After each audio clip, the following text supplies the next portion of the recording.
حبيب حق طولتن يا حبيب حق طولتن سوزانن teymişem seni Dervişlerin adır gecesini Teyinnek teymişem seni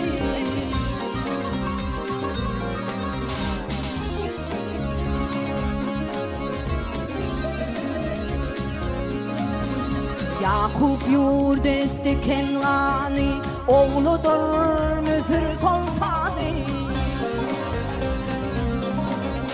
Mezriyatın ey Züleyhani Teyennek teymişem seni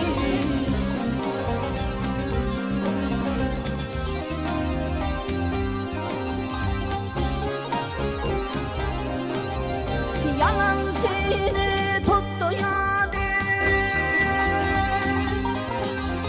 Olurdur aşkın dünyada Mecnun Leyla'ya perivadı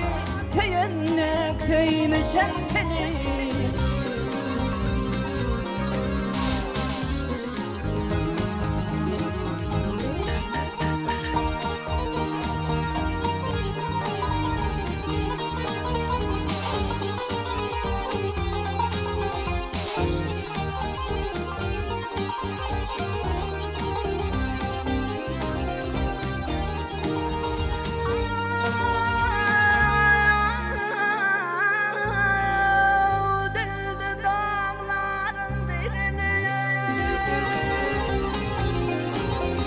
Tapmayan bir verin ol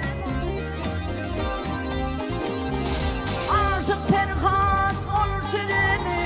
Teyennek teymişem seni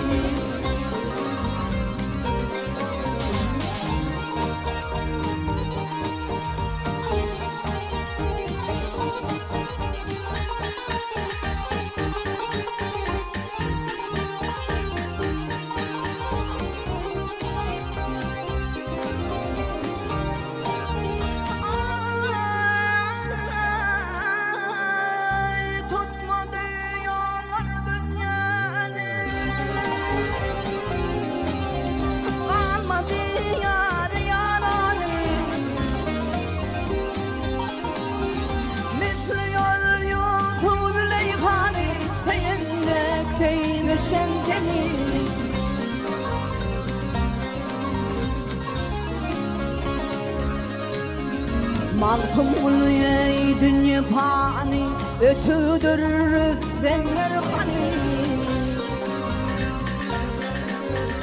Ay günü demin asmani Teyennek teymişem seni